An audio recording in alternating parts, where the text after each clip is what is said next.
Halo, selamat datang pada pelajaran patofisiologi kardioendokrin. Pada kali ini kita akan mempelajari mengenai hiperglikemia atau lebih tepatnya lagi kita akan mempelajari mengenai diabetes mellitus. Saya Gregorius Baskara Wikanendra dan langsung kita mulai saja pelajaran pada kali ini. Baik, uh, kita ingat-ingat lagi apa itu diabetes mellitus. Diabetes mellitus atau yang biasa disingkat sebagai DM merupakan penyakit yang ditandai dengan kadar glukosa darah tinggi.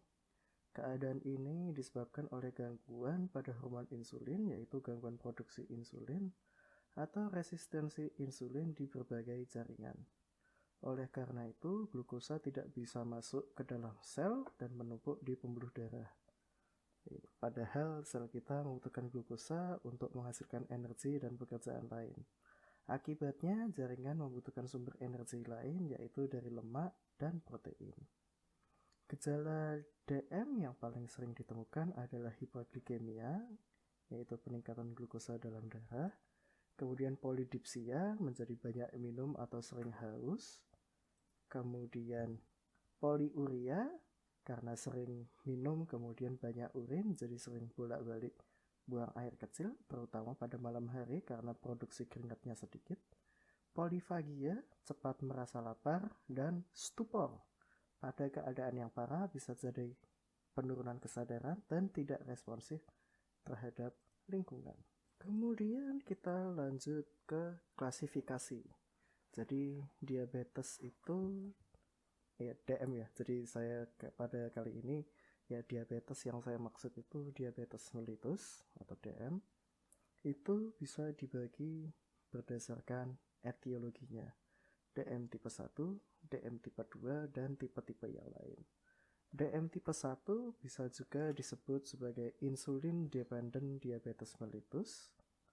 Ini terjadi karena adanya kerusakan di sel beta pankreas sehingga produksi insulin terganggu.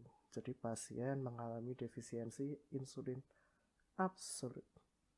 Penyebabnya diyakini berkaitan dengan sistem imun dan ada juga karena idiopatik. Genetik juga berperan pada tipe ini. Diyakini ada hubungannya dengan gen HLA, DR3, dan DR4. Namun bisa juga disebabkan oleh infeksi virus yang merusak sel beta pankreas hingga 90%, yang menyebabkan produksi insulin menurun drastis. Kemungkinan komplikasi seperti kebutaan, penyakit jantung, gangguan ginjal, dan amputasi. Kejadian ketoacidosis dan koma juga lebih tinggi. Pasien sebagian besar adalah golongan anak-anak dan remaja, dan ya mulai terkenanya golongan anak-anak dan remaja. Tapi ini akan berlanjut seumur hidup. Dan karena kekurangan produksi insulin, terapi yang diberikan adalah pemberian insulin. Jadi pada pasien yang seperti ini tidak bisa diberikan insulin sekretagok ya, karena sel betanya saja sudah tidak ada. Ini contohnya, ini teman saya ada yang terkena DM tipe 1 dan dia ini kalau biasanya orang kena DM kan dia biasanya orangnya besar ya badannya ya. Nah ini teman saya ini badannya malah kering kerontang ini ya. Tapi sampai sekarang masih hidup kok, jadi ya ya, fun fact not so fun fact ya, DM tipe 1 ini sangat mematikan sebelum ditemukannya insulin. Jadi ya karena insulin itu tidak bisa karena kalau misalnya orang DM tipe 2 kan bisa minum insulin sekretagok beres. Kalau misalnya DM tipe 1 terutama pada anak-anak dan remaja ini mereka tidak bisa, maka sebelum dulu ditemukan insulin ya terkena DM tipe 1 merupakan ya hukuman mati. Pasti mati. Nah ini sampai kemudian ilmuwan di Kanada bisa mengisolasi insulin yang kemudian ya sekarang semua bisa diobati. Dan untungnya kalau di Indonesia insulin itu ditanggung oleh BPJS, jadi kita bisa berobat. Berbeda dengan di Amerika di mana insulin bisa dihargai mahal sekali sampai orang-orang perlu menjatah penggunaan insulin dan akhirnya mati karena tidak bisa berobat. Ya, dilanjut kita ke DM tipe 2 yang lebih sering ditemukan, atau non-independent diabetes, non-insulin independent, non-insulin dependent diabetes mellitus, ya, gitu. NIDDM. Ya pokoknya diabetes mellitus yang tidak insulin dependent, begitulah. Ya, pada tipe 2 ini disebabkan adanya resistensi insulin yang bisa diikuti dengan gangguan sekresi insulin. Ini bisa disebut terjadi defisiensi relatif.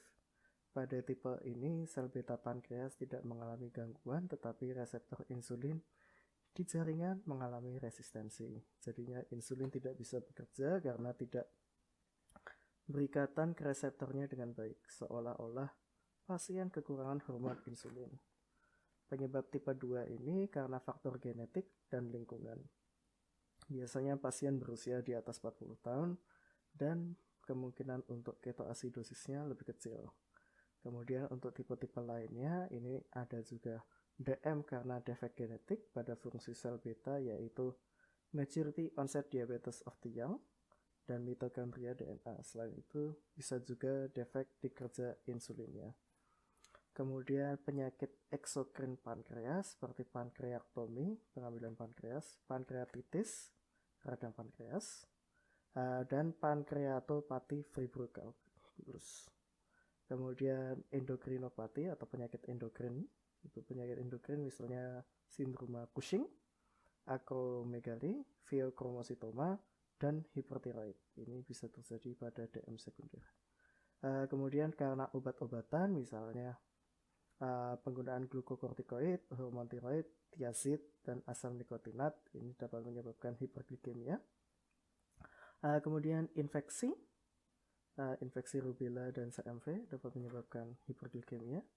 Immune mediated diabetes, ini adanya autoimun anti insulin gitu. Jadi autoimunnya memakan hormon insulin. Kemudian ada juga berhubungan dengan sindroma genetik, Down syndrome, Turner syndrome, dan lain-lain. Ini beberapa kasusnya disertai dengan gejala diabetes. Dan yang terakhir, diabetes gestasional. Ini terjadi pada ibu hamil yang sebelumnya tidak pernah didiagnosis diabetes. Begitu.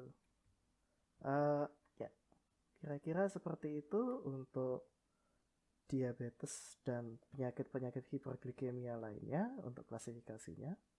Kita lanjut ke berikutnya. Ya, kita lanjut ke patofisiologinya. DM tipe 2 merupakan kondisi multifaktorial. Sebagian besar pasien DM2 adalah pasien obesitas atau dengan komponen lemak visceral yang menonjol. Keadaan ini berhubungan dengan resistensi insulin. Resistensi insulin terjadi beberapa dekade sebelum kejadian DM tipe 2. Secara fisiologis, tubuh dapat mengatasi resistensi insulin yang terjadi dengan meningkatkan jumlah sekresi insulin sehingga hiperglikemia tidak terjadi. Resistensi insulin yang terjadi secara bertahap dan perlahan menyebabkan hiperglikemia yang awalnya tidak menimbulkan gejala klasik diabetes. Pada suatu saat, gabungan antara defek sekresi insulin dan resistensi insulin ini menyebabkan terjadinya hiperglikemia. Periode di mana tubuh masih dapat mempertahankan kadar glukosa darah dalam batas normal, jadi bukan DM, tidak termasuk dalam kriteria diagnosis DM maupun prediabetes, disebut stadium normoglikemia. Sedangkan periode di mana telah terjadi peningkatan kadar glukosa darah disebut stadium hiperglikemia. Stadium hiperglikemia dapat dibedakan menjadi prediabetes dan diabetes. Stadium prediabetes meliputi toleransi glukosa terganggu dan glukosa darah puasa terganggu, yang akan dibahas lebih lanjut pada bagian diagnosis. Saat DM terdiagnosis, diperkirakan pasien tersebut sudah mengalami kehilangan 50% massa sel beta pankreas, sehingga terjadi ketidakseimbangan antara sekresi insulin dan resistensi insulin. Jadi pada pada pasien yang terkena diabetes tipe 2 itu tidak hanya dia mengalami resistensi insulin, tapi dia juga mengalami kerusakan pada sel beta pankreasnya. Ya, DM khususnya adalah hal ini hiperglikemia merupakan bagian sindrom metabolik atau sindrom resistensi insulin. Sindrom metabolik merupakan sekumpulan kelainan metabolik yang mengarah kepada risiko penyakit kardiovaskular dan diabetes. Secara klinis, resistensi insulin dikenal dengan ditemukannya beberapa parameter klinis yang dikenal dengan sindrom metabolik. Adanya sindrom metabolik menunjukkan risiko DM dan penyakit kardiovaskular yang tinggi pada individu tersebut. Sindrom metabolik menurut National Cholesterol Education Program Adult Treatment Panel 3 ditegakkan dengan adanya minimal dari kriteria berikut. Lingkar pinggang di atas 90 cm untuk laki-laki atau 80 cm untuk perempuan. Kemudian triglycerid plasma di atas 150 mg per desiliter atau sedang mengkonsumsi obat penurun kolesterol. HDL plasma di bawah 40 untuk laki-laki dan 50 untuk perempuan. Tekanan darah di atas 130/85 atau sedang mengkonsumsi obat antihipertensi. Glukosa darah puasa di atas 100 mg per desiliter. American Heart Association menambahkan adanya pengobatan untuk hipertensi walaupun tekanan darah sudah terkontrol, atau pengobatan terhadap hiperglikemia walaupun glukosa darah sudah terkontrol ke dalam kriteria untuk hipertensi dan hiperglikemia di atas. Jadi bisa dilihat ya pada bagan di situ. Jadi gen dan juga lingkungan itu dapat menyebabkan terjadinya DM tipe 2, DM tipe 2 dan 1 dan lain-lain. Itu didasari dengan inflamasi atau autoimun atau inflamasi dan stres metabolik. Ini yang menyebabkan destruksi sel beta atau disfungsi sel beta. Jadi yang inflamasi dan autoimun itu lebih mengarah ke tipe 1, sementara inflamasi dan stres metabolik itu lebih mengarah ke tipe 2. Tentu saja ini tidak hanya pada kehancuran sel beta, tetapi juga diikuti oleh resistensi insulin. Ya, diabetes ini menyebabkan hiperglikemia, yaitu yang terjadi akibat ketidakseimbangan antara sekresi insulin oleh sel beta pankreas dan juga adanya resistensi insulin di jaringan. Hal ini menyebabkan hiperglikemia yang disebut sebagai diabetes, bisa tipe 1, tipe 2, atau tipe-tipe lainnya. Yang hal ini dapat menyebabkan komplikasi. Komplikasinya terutama vaskuler. Ini yang mikrovaskuler, ini mikrovaskuler artinya pembuluh darah yang kecil-kecil. Ini retinopati, nefropati, neuropati. Sementara itu pada makrovaskuler, ini coronary artery disease, peripheral arterial disease, dan juga stroke. Jadi komplikasinya terutama pada jaringan-jaringan, karena kemudian jaringan tersebut tidak mendapatkan peredaran darah yang seharusnya akibat adanya gangguan vaskuler, yaitu kemudian menyebabkan gangguan organ dan jaringan berikutnya. Begitu. Kemudian kita berlanjut ke diagnosis. Jadi pada anamnesis dapat ditemukan keluhan klasik atau non-klasik. Keluhan klasik berupa poliuria, polifagia, polidipsia, dan penurunan berat badan yang tidak dapat dijelaskan sebabnya. Keluhan lain atau yang non-klasik dapat berupa antara lain badan terasa lemah, kesemutan, gatal, mata kabur, nyeri pada ekstremitas yang tidak diketahui sebabnya, luka yang sulit sembuh, disfungsi ereksi pada pria, serta coitus pulsa pada perempuan. Pada anamnesis juga dapat ditanyakan mengenai pemeriksaan laboratorium yang terdahulu, status gizi, pola diet, riwayat perubahan berat badan, tumbuh kembang, infeksi sebelumnya, terutama infeksi pada kulit, gigi, saluran kemih, dan kelamin, infeksi pada kaki, gejala komplikasi pada ginjal, mata, saluran pencernaan, dan riwayat pengobatan, adanya pengobatan lain yang dapat berpengaruh terhadap kadar glukosa darah, maupun adanya faktor risiko DM, misalnya merokok, hipertensi, riwayat penyakit jantung koroner, obesitas, dan riwayat penyakit keluarga. Kemudian pola hidup, psikososial, budaya, status ekonomi, dan pendidikan. Pada pemeriksaan fisik, dicari tanda penyakit penyerta atau komplikasi diantaranya hipertensi, kardiomegali, infeksi paru, udem, kulit kering, dan gangguan pulsasi PD. Adapun alur diagnosis itu bisa dilihat seperti itu, kira-kira ada 3 tersebut. Yang pertama, gejala klasik DM dan ditambah glukosa plasma sewaktu di atas 200. Glukosa plasma sewaktu itu adalah hasil pemeriksaan sesaat pada satu waktu tanpa memperhatikan waktu makan terakhir. Kemudian gejala klasik DM ditambah kadar glukosa plasma puasa di atas 126. Puasa berarti tidak ada asupan kalori setidaknya 8 jam. Dan kadar glukos yang terakhir, kadar glukosa plasma 2 jam pada TTGO di atas 200. TTGO dilakukan sesuai standar WHO dengan 75 gram glukosa anhidrat yang dilarutkan dalam air. Selain itu, bisa juga dilakukan screening. Screening dilakukan pada pasien dengan risiko DM tapi tidak menunjukkan gejala klasik. Screening bertujuan menemukan pasien DM tanpa keluhan serta pre-DM. Yaitu yang tadi, yang toleransi glukosa terganggu dan glukosa darah puasa terganggu atau tercampur dua-duanya, sehingga dapat diketangani segera. Pasien pre-DM merupakan tahapan menuju DM serta menunjukkan faktor risiko terjadinya penyakit kardiovaskuler di kemudian hari.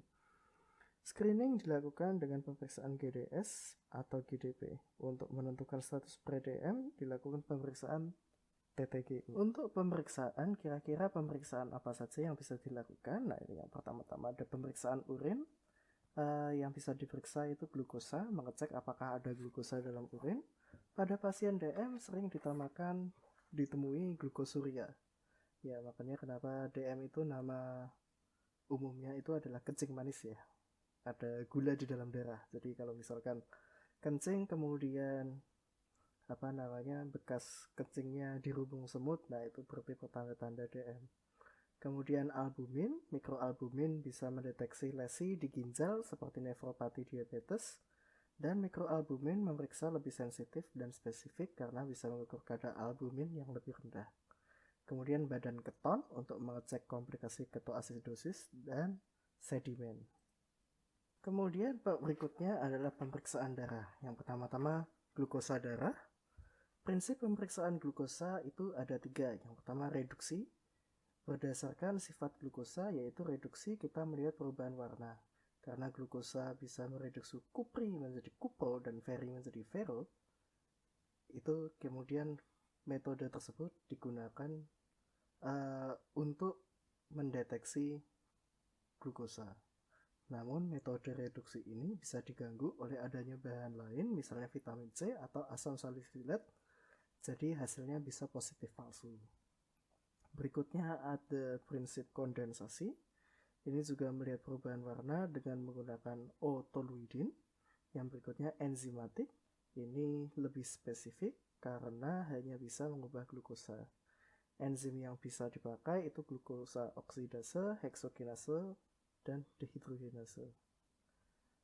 Untuk pemeriksaan glukosa itu ada pemeriksaan glukosa daily curve. Ini adalah pemeriksaan gula darah harian sebelum melakukan operasi dan dalam keadaan puasa. Jadi pasiennya setiap hari dicek glukosa supaya terkontrol. Dari sini bisa dilihat gambaran metabolik secara kasar, tetapi tes ini sulit distandarisasi karena dipengaruhi oleh jumlah makanan yang dikonsumsi oleh pasien. Berikutnya ada glucose tolerance test. Uji toleransi glukosa oral, ini tes untuk mengetahui toleransi glukosa.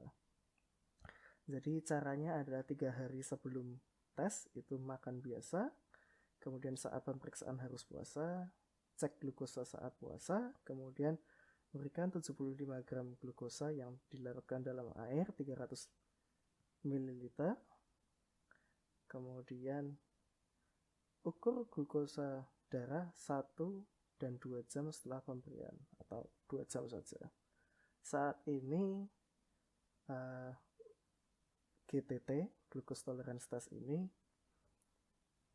hanya 2 jam saja begitu.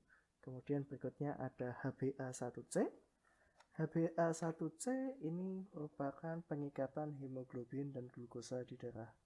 Indikator ini sekarang mulai diperhitungkan dan sudah masuk kriteria sebagai kontrol glikemik jangka panjang. Jadi lebih sulit untuk, kalau misalnya uji glukosa itu lebih mudah untuk dimanipulasi oleh pasien. Jadi kalau pasien pengen hasil tesnya baik, bisa misalnya beberapa hari sebelum tes itu kemudian baru memperbaiki pola makan dan pola hidup, sementara itu di hari-hari lainnya pola makan, pola hidup, dan penggunaan obatnya tidak karuan. Nah, kalau HbA1c ini lebih sulit untuk dibohongi. Jadi pada pasien DM ini mengalami hiperglikemia kronik, ini menyebabkan protein glikosilatnya tinggi yang meningkatkan HbA1c atau fruktosamin. Saat ini ditemukan albumin pikat juga mengikat ikatan albumin dan glukosa. HbA1c menggambarkan glukosa darah selama 6-8 minggu. Kadar ini berubah kalau sel darah merahnya pecah. Maka dari itu ya lama. Karena Hb ada di eritrosit. Nah, gitu. Usia sel darah merah yaitu 120 hari, kadar normal HbA1c itu sekitar 4,4-6%. Pemeriksaan ini bisa diganggu pada keadaan anemia hemolitik karena pada anemia hemolitik sel darah merahnya mudah pecah. Otomatis usia sel darah merah jadi lebih pendek. Kalau umur eritrositnya pendek, pengikatan glukosa dan Hb-nya menurun, sehingga HbA1c-nya menurun. Jadi bisa menghasilkan rendah palsu. Pada keadaan ini HbA1c tidak bisa digunakan untuk kontrol glikemik. Nah, sebagai alternatifnya bisa dicek fruktosamin. Akan tetapi baik HbA1c dan fruktosamin tidak bisa menggantikan pengukuran glukosa darah utama. Jika pasien dengan glukosa normal dan HbA1c-nya tinggi selama 1 bulan terakhir, artinya pasien makan sembarangan dan tidak terkontrol, dan saat sebelum ke dokter untuk cek ini baru melakukan diet ketat. Sementara itu pada kebalikannya, jika pasien dengan glukosanya tinggi namun HbA1c-nya normal, ini berarti pasien sebulan terakhir diet baik dan disiplin, tapi sesaat sebelum cek makannya kurang baik. Nah, kalau yang seperti ini ya, ini pasiennya hanya perlu menjaga makannya saja supaya hasil tesnya tidak salah berikutnya. Ya. Kemudian tadi disebut-sebut sudah fruktosamin. Fruktosamin itu adalah ikatan protein dengan glukosa. Tujuannya untuk mengontrol glukosa dalam jangka waktu panjang. Nilai normalnya itu kurang dari 285 mmol per liter. Kemudian bisa juga dicek insulin. Pemeriksaan insulin ini jarang dilakukan, dan pemeriksaan ini juga memiliki kekurangan karena tidak bisa membedakan insulin endogen yang diproduksi tubuh dan insulin eksogen yang diproduksi di luar tubuh.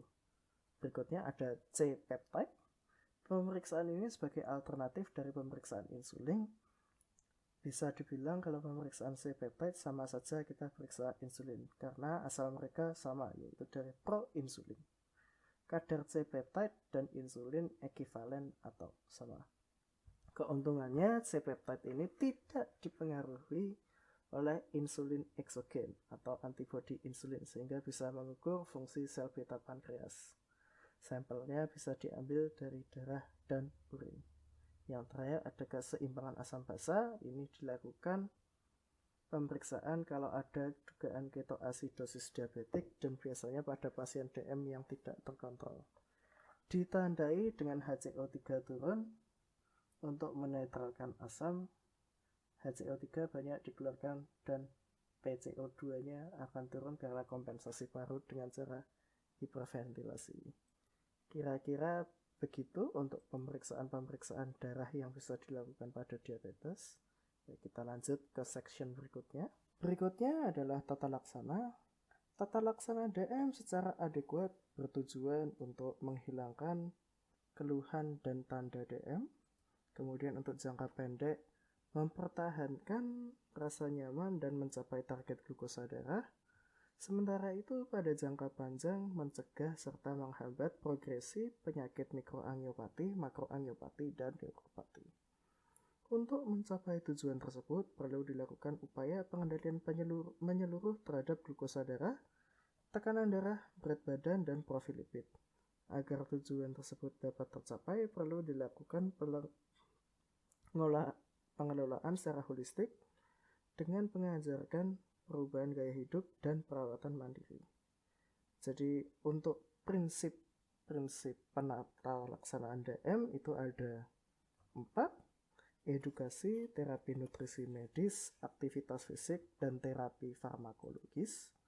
Untuk edukasi mengenai pengertian DM, promosi perilaku hidup sehat, pemantauan glukosa darah mandiri, serta tanda dan gejala hipoglikemia, beserta cara mengatasinya, ini perlu dipahami oleh pasien. Kemudian pada terapi nutrisi medis, ini merupakan aspek penting dari penata laksanaan DM yang secara menyeluruh, yang membutuhkan keterlibatan multidisiplin, dokter, ahli gizi, petugas kesehatan, pasien, serta keluarga pasien. Jadi prinsip pengaturan diet pada penyandang DM adalah menu seimbang sesuai kebutuhan kalori dan zat gizi masing-masing pasien. Serta perlu ditekankan pentingnya keteraturan jadwal, jenis, dan jumlah makanan.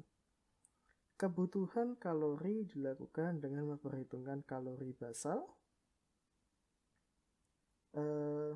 Kebutuhan kalori ini besarnya ya nanti bisa dicari sendiri mungkin. Kemudian ditambah dan dikurangi tergantung dari beberapa faktor seperti jenis kelamin, umur, aktivitas, berat badan, dan lain-lain. Begitu. Jadi untuk komposisi makanannya yang dianjurkan itu terdiri dari karbohidrat itu 45-65% total asupan energi. Kemudian lemak itu 20-25%. Batasi lemak jenuh dan lemak trans seperti daging berlemak dan whole milk. Konsumsi kolesterol sebisa mungkin di bawah 200 mg per hari. Oh ya, yang karbohidrat tadi, karbohidrat non olahan berserat tinggi dibagi dalam 3 kali makan per hari ya. Untuk protein itu 10-20% total asupan energi. Seafood, daging tanpa lemak, ayam tanpa kulit, produk susu rendah lemak, kacang-kacangan, tahu, tempe itu bisa bagus. Kemudian natrium kurang dari 3 gram atau 1 sendok teh garam dapur. Ya, kalau hipertensi dikurangi lagi. Kemudian serat kurang lebih 25 gram per hari dari kacang-kacangan, buah, dan sayuran serta karbohidrat tinggi serat lainnya. Dan menggunakan pemanis alternatif. Tetap perlu diperhitungkan kandungan kalorinya sebagai bagian dari kebutuhan kalori sehari. Berikutnya aktivitas fisik. Kegiatan jasmani yang dianjurkan adalah intensitas sedang 50-70% denyut nadi maksimal, minimal 150 menit per minggu atau aerobik 75 menit per minggu. Aktivitas dibagi dalam 3 hari per minggu dan tidak ada 2 hari berurutan tanpa aktivitas fisik. Jika tidak ada kontraindikasi, pasien DM tipe 2 diedukasi melakukan latihan resistensi sekurang-kurangnya 2 kali per minggu. Untuk penyandang DM dengan penyakit kardiovaskular, latihan jasmani dimulai dengan intensitas rendah dan durasi singkat, lalu secara perlahan ditingkatkan. Aktivitas fisik sehari-hari juga dapat dilakukan, misalnya berjalan kaki ke tempat kerja atau menggunakan tangga dan tidak menggunakan elevator. Kemudian yang yang tidak kalah pentingnya adalah terapi farmakologis. Terapi farmakologis itu diterapkan bersama-sama dengan pengaturan diet dan latihan jasmani dan dapat berupa antidiabetik oral atau insulin. Ini untuk lebih lengkapnya akan dibahas pada farmakoterapi kardioendokrin. Jadi untuk tata laksana sampai sini saja terlebih dahulu. Oh ya, jangan lupa untuk tata laksananya juga perlu dievaluasi ya, agar kita bisa mengetahui apa efeknya apakah berhasil atau tidak, kemudian apakah tata laksananya perlu ditingkatkan, diturunkan, dipertahankan atau bagaimana begitu. Oke, kita lanjut ke berikutnya. Berikutnya kita beralih ke komplikasi DM. Penyakit DM itu seringkali terjadi berbagai komplikasi. Secara umum, komplikasi DM itu bisa dibedakan menjadi akut dan kronik. Yang pertama adalah komplikasi akut terlebih dahulu, itu koma hiperglikemik. Salah satunya adalah ketoasidosis atau bisa disingkat DKA, diabetic ketoasidosis. Ini pada kondisi ini glukosanya itu mencapai 400 sampai 700 mg per desiliter. Kemudian glomerular filtration rate-nya turun, ureanya tinggi, kemudian dehidrasi akibat proteinnya naik. Kemudian ekskresi kaliumnya tinggi, diikuti perubahan fosfat, osmotic diuresis, dan amilase plasma dan urin tinggi. Keadaan ini sering ditemui pada pasien DM yang tidak terkontrol. Pada pasien DM mengalami hiperglikemik sehingga glukosa darah tinggi. Akibatnya, glukosa yang masuk ke ginjal meningkat dan cenderung glukosuria, yaitu glukosa ikut terbawa urin karena melewati ambang batas ginjal. Seperti yang kita tahu, glukosa itu bersifat osmotic diuretik, jadi dia bisa menarik air. Oleh karena itu, saat glukosa keluar ke urin, air juga akan ikut keluar sehingga volume urinnya menjadi banyak, poliurin. Karena volume air menurun dalam tubuh, kompensasinya kita sering merasa haus dan banyak minum, polidipsi.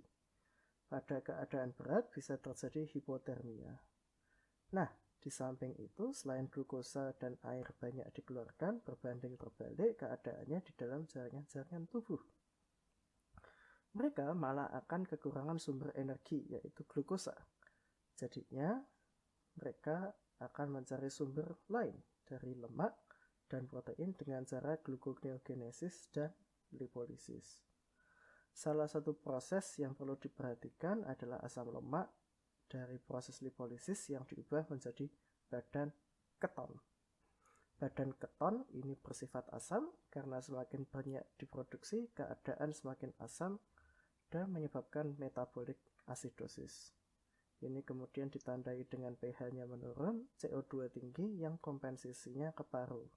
Ini akan menyebabkan nafas kusmaul, nafasnya dalam dan lambat. Kemudian keton, kalium, dan natrium juga bisa ditemui di urin. Gejala lainnya itu adalah nafasnya bau keton, sakit abdominal, muntah, stupor, dan koma.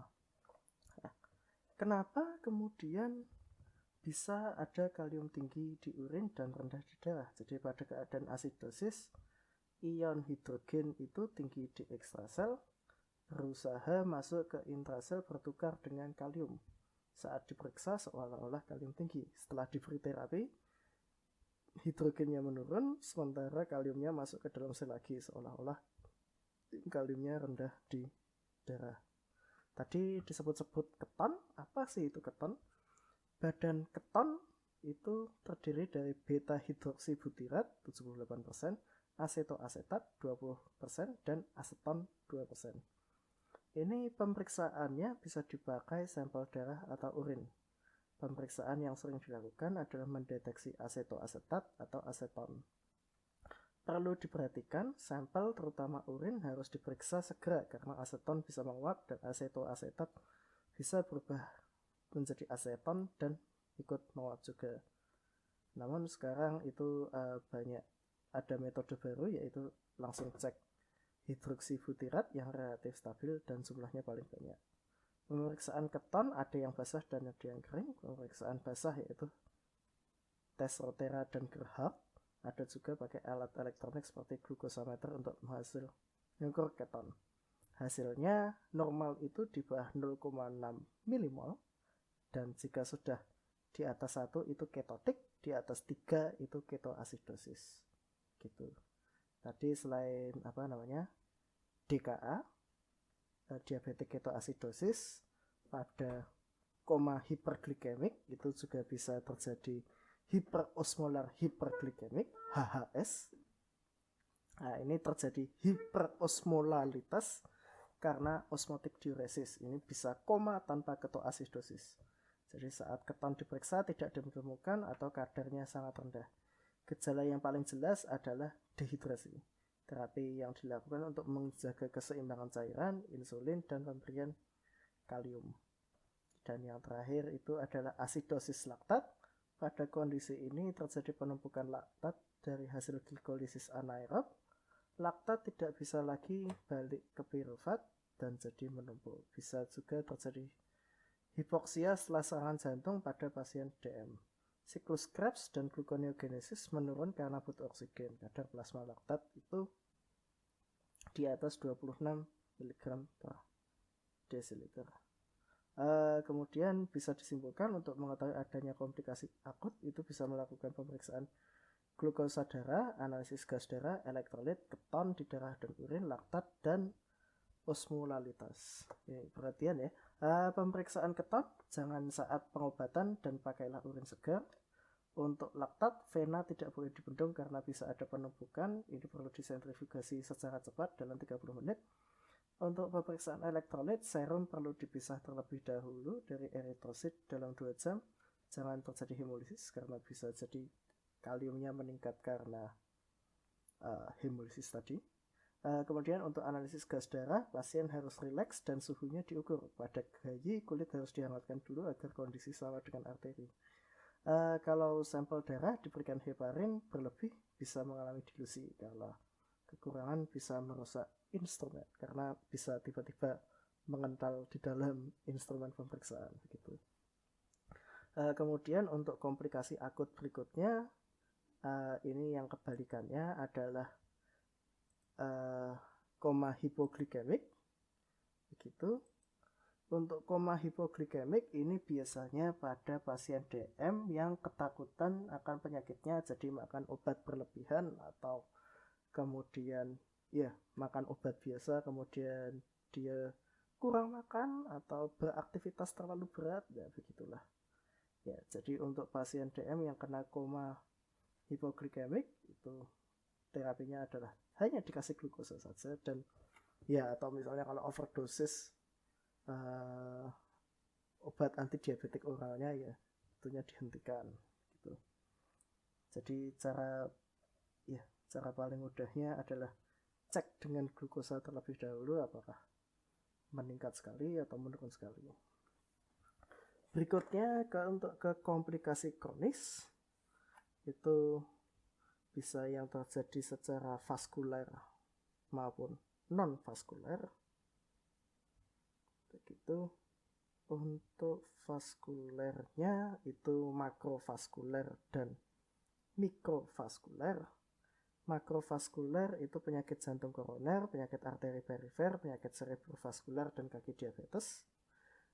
Penyakit mikrovaskulernya itu retinopati, nefropati, dan disfungsi ereksi. Ya, disfungsi ereksi bisa termasuk non-vaskuler juga ya. Sementara itu ada juga neuropati perifer, dan otonom. Jadi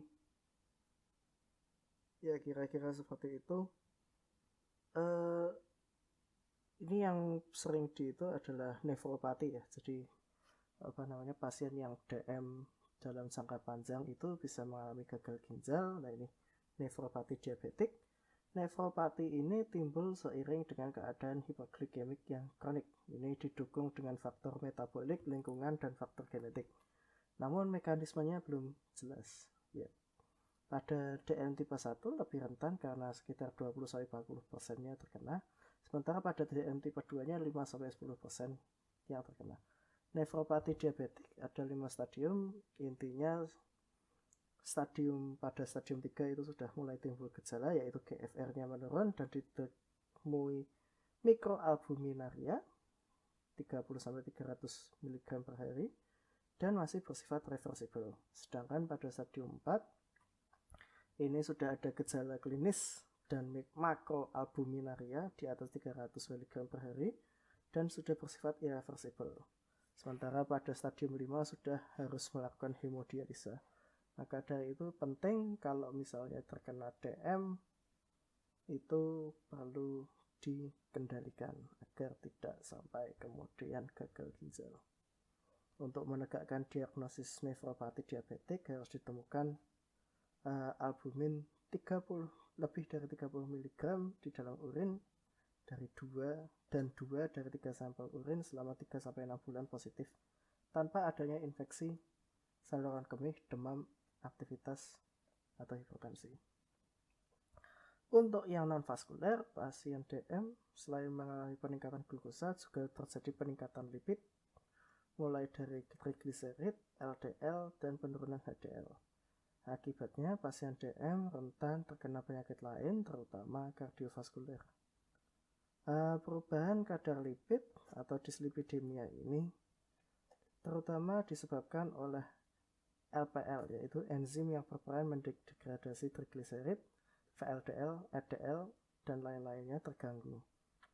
Karena kerja LPL membutuhkan peran insulin, selain itu reseptor LDL juga membutuhkan insulin.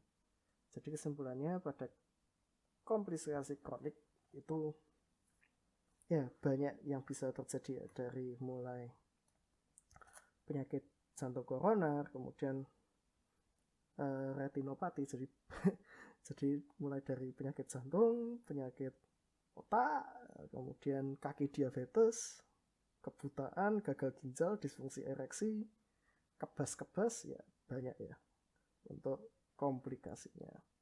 Selain itu ya itu yang secara kronis, sementara yang secara akut itu umumnya hiperglikemis, meskipun hiperglikemik itu jarang pada DM tipe 2.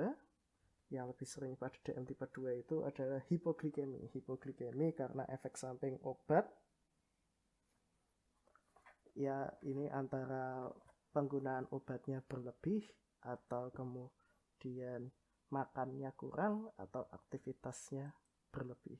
Jadi untuk komplikasi kira-kira seperti itu. Untuk prognosisnya ya DM itu sekarang ya meskipun banyak yang terkena itu treatable, jadi asal pasiennya patuh tadi 4 pilar pengobatan tadi, maka seharusnya bisa terkontrol dan kalau belum irreversible bisa kembali ke keadaan normal. Kira-kira seperti itu. Baik, kira-kira sekian pelajaran mengenai hiperglikemia dan diabetes mellitus. Semoga dengan mengikuti pelajaran ini Anda dapat mengetahui lebih banyak mengenai hiperglikemia dan diabetes mellitus. Terima kasih telah menyaksikan video. Sampai jumpa di pelajaran berikutnya. Jika ingin lebih tahu, maka bisa cari-cari sendiri atau ditanyakan di sesi tanya jawab. Terima kasih, sampai jumpa lagi.